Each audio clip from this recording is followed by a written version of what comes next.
The FCC could finally add a fourth commissioner. Satellite broadband company Hughes declares bankruptcy. Now a third AI model goes rogue.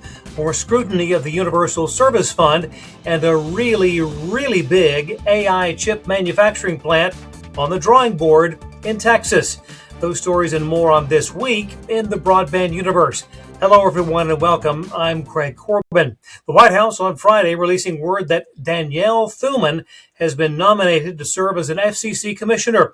Thuman currently serves as senior counsel to FCC Chairman Brendan Carr. If confirmed, Thuman's 5-year term would begin retroactively July 1st of 2024, and it would give Republicans a 3-1 majority on the commission, with another seat as of yet unfilled. Trial date has been set in the antitrust case between Paramount and the group of a dozen states in opposition to the $81 billion acquisition of Warner Brothers Discovery. The 12-day proceeding will start March 2nd, 2027 in U.S. District Court for the Northern District of California in Oakland, with Judge Araceli Martinez-Olguin presiding. Another AI model has gone rogue, this one from Meta. A cybersecurity experiment by testing company Irregular allowed the model to access the internet, just as previous incidents involving Anthropic and OpenAI. The rogue bot accessed the internet due to a misconfiguration in the test and hacked a third-party service. No further details were released, and testing company Irregular indicated that it's working on a white paper on best practices for containing AI models when running tests of their cybersecurity capabilities. Just this week, the Trump administration put out new guidelines for testing new U.S. AI models, requiring companies to submit them for evaluation prior to release. Elsewhere, back in 2017, Congress allocated $2.75 billion to reimburse broadcasting companies with TV stations reassigned to new channels. Now, the $881 million in unused funds from the repack have been returned thanks to the success of the Spectrum Incentive Auction, which generated $19.3 billion in net winning bids. The fund supported thousands of stations with construction and equipment removal efforts during transition to new channels. NVIDIA heading up a coalition of tech companies looking to position open source artificial intelligence as a cybersecurity asset, not a threat.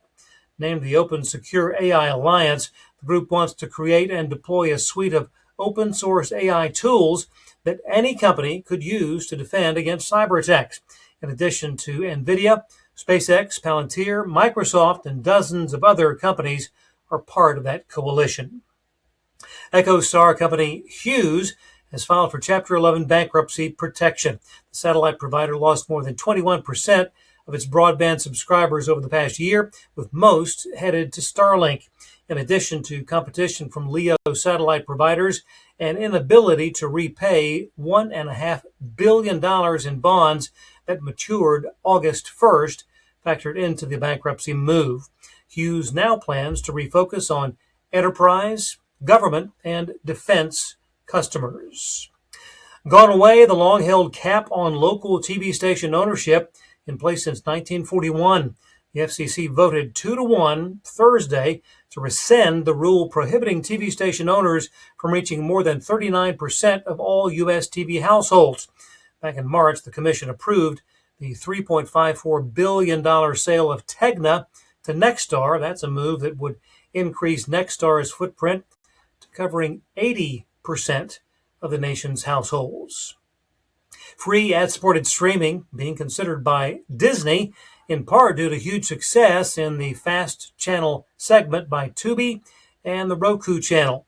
Disney Chief Executive Officer Josh D'Amaro broached the subject during the company's earnings call this week, and while most streaming companies offer FAST channels in order to gain additional subscribers, Disney doing so because it needs additional advertising slots to sell.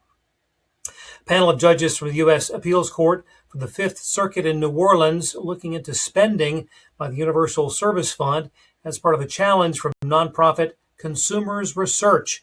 The USF supports construction and maintenance of rural broadband networks along with phone and internet discounts for low-income households. A 6-3 U.S. Supreme Court decision in 2025 shielded the USF from being declared unconstitutional. 3 more AST Space Mobile Bluebird satellites delivered into orbit aboard a SpaceX Falcon 9 rocket on Wednesday. Bluebird satellites numbers 11, 12, and 13 were deployed about 54 minutes after liftoff from Cape Canaveral. It will take several weeks for the 2,400 square foot satellites to unfold into full size and be completely tested. Production of 30 additional AST Space Mobile Bluebird satellites currently underway. And finally, the saying that everything's bigger in Texas certainly applies to the AI chip manufacturing plant slated to be built just outside Houston in Grimes, Texas.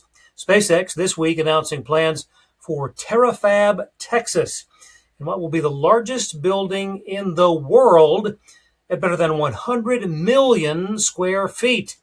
The semiconductor plant will produce chips for Optimus robots, self-driving cybercabs, and space-based data centers. The joint effort with Tesla will also produce optimized chips for edge computing. The combined demand for chips by SpaceX and Tesla expected to be far in excess of the global supply. The facility expected to cost at least $119 billion. And as for the 100 million square foot Terafab Texas building, by comparison, the largest building in the U.S. is the Pentagon, 6.6 million square feet. The largest existing building in the world, China's New Century Global Center in Chengdu, at 18.9 million square feet. There will definitely be a new sheriff in town when Terafab Texas is completed. Thanks for watching. We'll see you next time on This Week in the Broadband Universe.